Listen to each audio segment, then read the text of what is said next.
In the 1940s, Florence and John Pollock were married, and in 1946, after having two sons, they welcomed their first daughter, who was named Jonah. In 1951, Florence gave birth to another baby girl named Jacqueline. Despite their age differences, the two girls had an extremely close bond. Jonah liked to take care of Jacqueline and saw herself as the ultimate big sister. Since their mother was busy running the family's grocery delivery business, Jonah saw herself as a second mother to her little sister. They enjoyed playing dress up and pretend, and generally enjoyed being around each other. Eerily, Jonah would always state that she would never grow up to become a lady. She would always say that she would remain a child forever. No one took her seriously and chalked it up to the child's creative imagination. On May 7th, 1957, 6-year-old Jacqueline and 11-year-old Jonah were walking to church with a young neighborhood boy, as they often did. While they were walking, a car came up behind them and purposefully hit them, going at an incredibly high speed, killing all three of the children. The Pollock sister died, and the little boy died instantly. The young boy died from his injuries at the hospital. The woman who was driving the car had just lost her children in a custody battle and was feeling angry and upset, and was actually trying to take her own life. When learning about her children's death, Florence fell into a deep depression that lasted quite a long time. John, on the other hand, had this spiritual belief that the girls were in heaven, or that they would be reincarnated. He said he would have dreams about the girls, and also felt some sort of presence in their bedroom. He claimed that every time he would go in there, he felt like he wasn't alone. John always had a fascination with reincarnation and would pray to God to bring his daughters back. Florence, on the other hand, was a very strict Catholic and never toyed with any of John's notions about reincarnation. This put such a strain on their relationship that they almost got a divorce. However, they stayed together and got pregnant again. From the beginning of the pregnancy, John thought that there were two babies, despite the doctor only claiming one. However, John would keep insisting that there were two, and the doctor was proved wrong on the day that twins Gillian and Jennifer were born on October 4th, 1958. Twins never ran in the family, and Florence never felt like she had two fetus growing inside. Eerily, the newborn twins had the exact same birthmarks that Jonah and Jacqueline had, and it was this that Florence started to seriously consider her husband's beliefs. When the twins were old enough to talk, they began identifying and requesting toys that had belonged to their sisters who had passed on. They would also point out landmarks that only Jonah and Jacqueline would have known, like the school they attended. Plus, they would sometimes panic upon seeing cars and knew about street safety without either of their parents telling them about it. The story of Pollock's sister made its ways to Dr. Len Stevenson, a psychologist who studied reincarnation. After studying thousands of reincarnation cases, Dr. Stevenson wrote a book telling of 14 he believed to have been real, including that of the Pollock sisters. Whether or not the actual occurrence of reincarnation exists has yet to be explained. On December 1st, 1946, a sophomore at Bennington College, 18-year-old Paula Jean Weldon told her roommate, Elizabeth Parker, she was going for a long walk but failed to return back to the shared house. Local witnesses reported having seen her on the 270-mile trail called Vermont's Long Trail that cuts through Vermont to the Canadian border.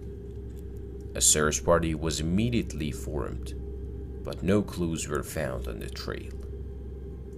Soon after, the newspaper, the Bennington Banner said that tantalizing and unquestionably strange leads began to materialize and reported.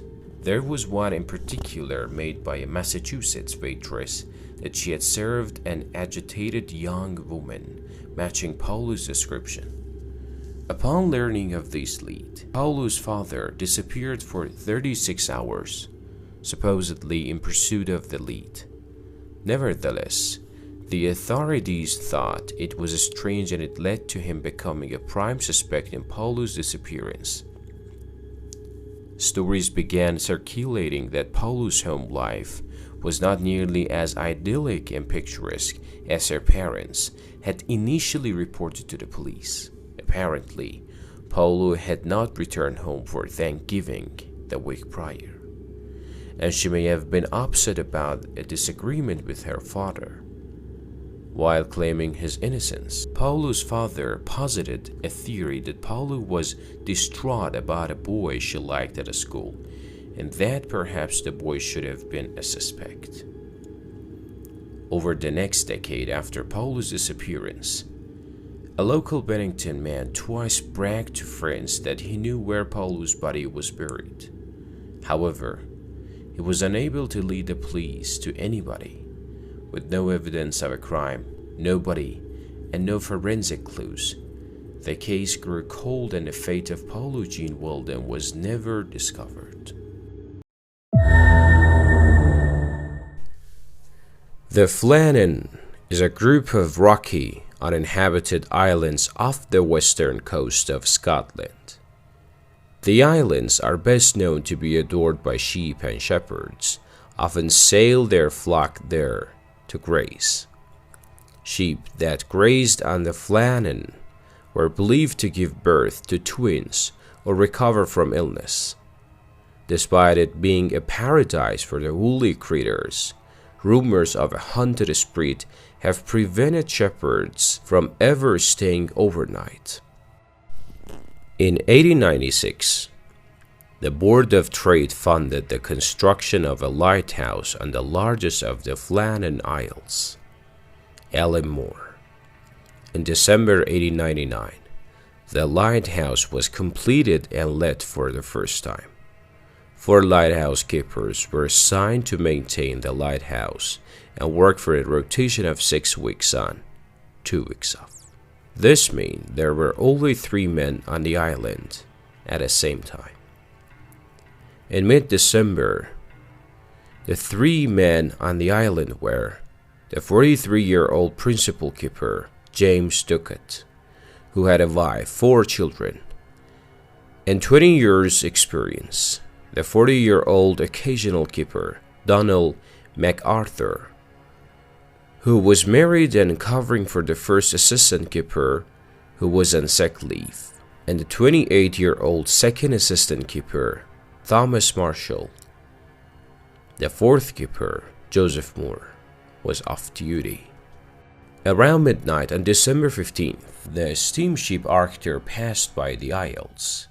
Captain Holman noticed he could not see the light from the lighthouse, even though the conditions should have allowed him to.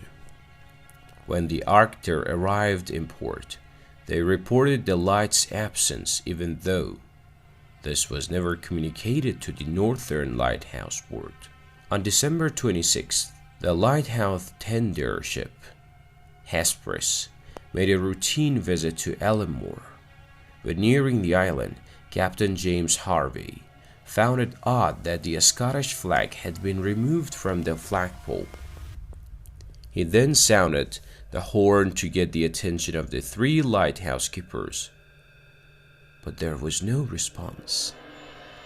They then attempted firing a flare, but again, no response.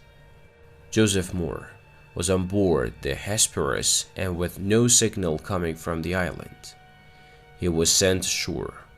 Upon arriving at Ellenmore East Landing, nothing appeared amiss, and everything seemed normal just as he had left it.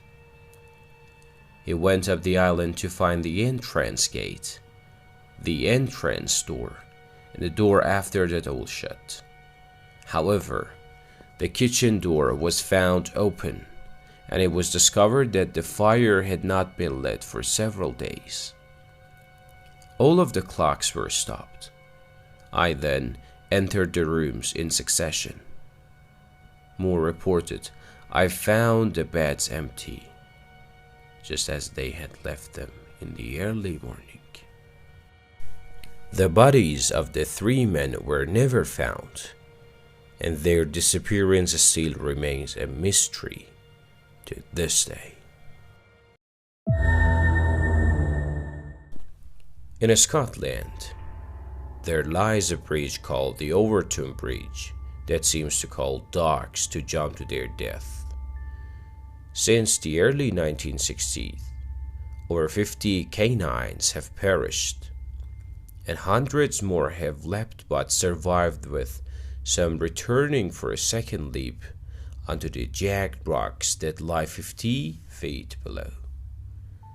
The Scottish Society for the Prevention of Cruelty to Animals has sent representatives to investigate, but with no luck. In terms of scientific truth, it is debatable that dogs are capable of forming a suicide attempt. Yet something is luring dogs off the Overton Bridge, often from the same spot and always on sunny, dry days.